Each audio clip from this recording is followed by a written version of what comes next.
Hello, dear students. Let's start the new chapter in the new topic repetition. So repetition means if we want to repeat any statement for in Python, if we want to repeat any statement n number of times, so we can use this concept repetition, or we can call it iteration as well. So repetition क्या होता है? Repetition of a set of statements in a program is made possible using looping constructs. Looping constructs means looping statements Python की which are for loop or while loop. Okay.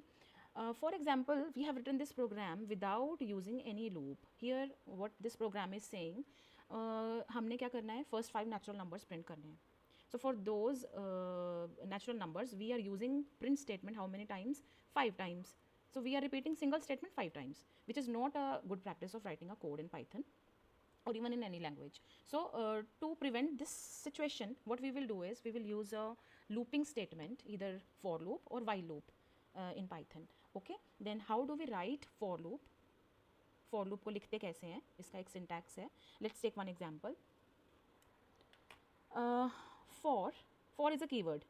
I in I की जगह पे हम कोई भी variable name लिख सकते हैं. I की जगह पे आप a ले लो, ठीक है. Then in is a keyword जो कि हमें लिखना है. Then we have to write one sequence here. Sequence आपको देना पड़ेगा. For example, sequence like मैं एक string ले रही हूँ. String में मैंने वैल्यू दी है Python. अब अगेन सेमी कॉलन हम यूज़ कर रहे हैं if we want to start the body of the loop. अब इस लूप की बॉडी में हमने कौन सी स्टेटमेंट रिपीट करवानी है वो हमें लिखनी होगी. I am taking print statement and let's print the value of a only.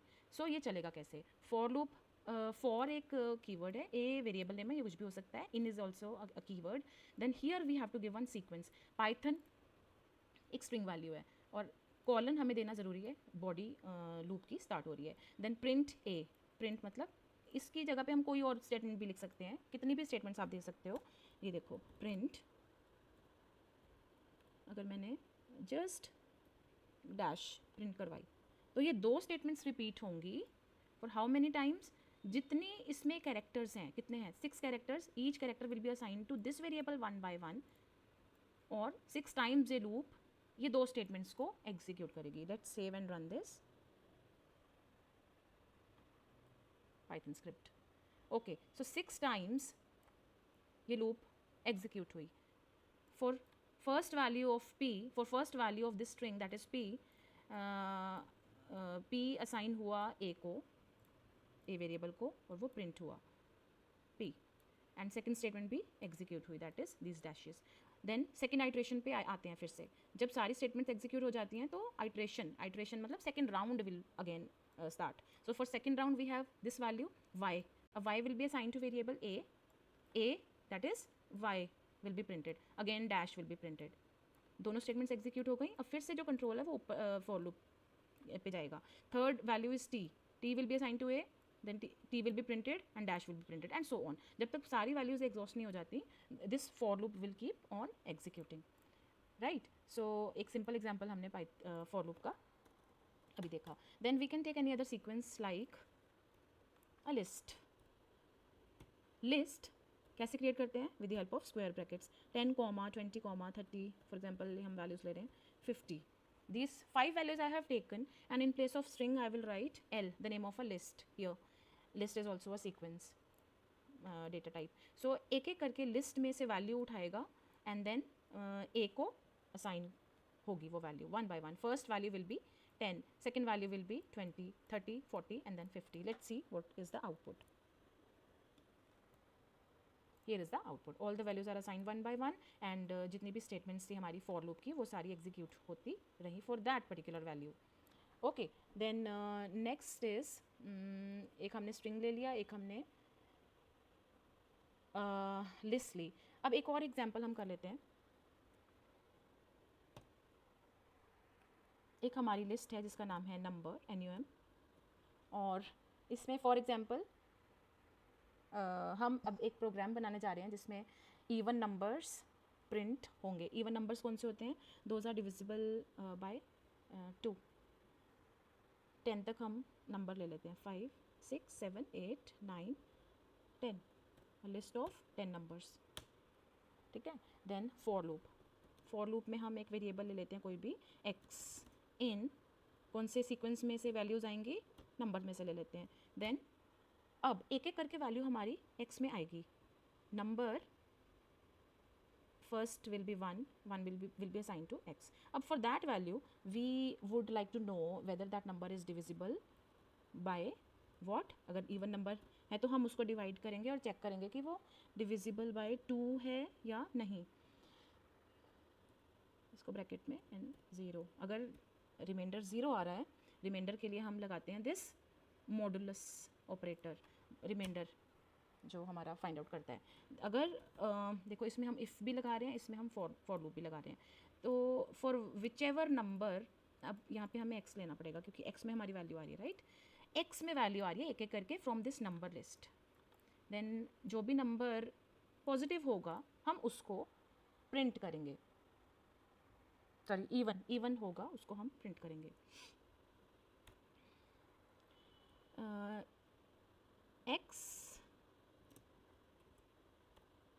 is an even number. X is an even number. Let's run this. 2 is an even number, 4, 6, 8 and 10. For all the even numbers, it has printed the message with the number, right? So I hope आपको for loop समझ में आ गया है। अब एक हम और example ले सकते हैं। Instead of taking this list, let's take the range function. एक रेंज फंक्शन हम एग्जाम्पल, सिंपल से एक एग्जाम्पल लेते हैं। Let's delete it first. So range 5 जो एक फंक्शन है, बिल्ट इन फंक्शन है पाइथन का, अगर 5 हमने वैल्यू दी है, that means it will generate the values from 0 से शुरू करता है, 0, 1, 2, 3 and 4. Total 5 numbers will be created by this range function, and automatically अपने आप ही एक एक करके for loop में जो वेरिएबल है हमारा x, उसको असाइन होती रहेंगी वैल्यूज़। अब हमने जो भी for loop में लिखना है वो हम लिख सकते हैं। Let's write this, let's print the value of x only, okay. और इसमें अगर मुझे एक ही लाइन में प्रिंट करवानी है तो मैं वो ऐसे करवा सकती हूँ विद 1 स्पेस। एंड पैरामीटर होता है हमारा प्रिंट का, बाय डिफ़ॉल्ट उसकी वैल्यू होती है \n, दैट इज़ जो भी प्रिंट होगा वो न्यू लाइन में होगा, new line character by default होता है। अगर हम उसको चेंज कर दें टू दिस स्पेस तो हम देखते हैं कि वैल्यूज़ कैसे डिस्प्ले होंगी। Let's save and run. Okay, so 0, 1, 2, 3, 4 values range function ने 5 वैल्यूज़ रेंज फंक्शन ने जनरेट करके दी, और जो कि x को एक एक करके असाइन हो रही हैं, और 5 टाइम्स ये हमारी लूप एग्जीक्यूट हुई है, जिसमें एक ही स्टेटमेंट थी प्रिंट, एंड x की वैल्यू हमने प्रिंट करवाई है और एक ही लाइन में करवाई है। न्यू लाइन कैरेक्टर हमने हटा दिया था एंड पैरामीटर का। ओके, सो अगर मैं इसको रिमूव कर देती हूँ तो हमारी जो आउटपुट आएगी वो हमें ऐसे दिखेगी। In new line all the values will be printed, right. For example अगर हम फॉर रेंज फंक्शन में 5 and 10 दे देते हैं, this is the starting value, this is the stop. अब देखते हैं कि कौन कौन सी वैल्यूज़ जनरेट हुई इसमें। 5 से लेकर हमने शुरू करवानी है, 5, 6, 7, 8, 9। Let's check the output. 5, 6, 7, 8, 9, 10 will be excluded. By default जो स्टेप साइज होता है, थर्ड जो पैरामीटर होता है हमारा रेंज फंक्शन का, 3 वैल्यूज़ होती हैं, स्टार्ट एंड दिस स्टेप और द गैप, स्टेप साइज कि बीच में गैप कितना देना है। बाय डिफ़ॉल्ट 1 ही होता है, सो आउटपुट में अगर हम इसको रन करें तो कोई चेंज नहीं आएगा। अगर हम इसको 2 कर देते हैं तो लेट्स, अब ये वाली आउटपुट नहीं आएगी हमारी, बीच में एक एक नंबर्स ऑल्टर स्किप होंगे। Let's see, but 10 will be excluded again. So 5 मतलब 5, 7 and 9, 6 स्किप हो गया और 8 स्किप हो गया, ऑल्टरनेट नंबर्स डिस्प्ले हुए हैं हमारे रेंज फंक्शन में। Okay, so we can give the negative values as well. For example हमने नेगेटिव 10 से शुरू कर रहे हैं, 5 तक अगर जाना है तो हमें नेगेटिव नंबर देना पड़ेगा स्टेप साइज में, that is -1। Let's check the, तभी वो 10 से डिक्रीज़ होकर 5 तक जाएगा, राइट। अब हम ओके 10 से डिक्रीज होकर एक्सक्लूडिंग 5, राइट, 10, 9, 8, 7, 6, ये वैल्यूज़ ऐसे जनरेट हुई हैं. अगर मैं यहाँ पे -2 लिख रही हूँ देन सेव. सो बीच में से एक एक नंबर स्किप कर दिया, right. So I hope you have understood the for loop with different sequences and a range function. Let's end this session. Thank you.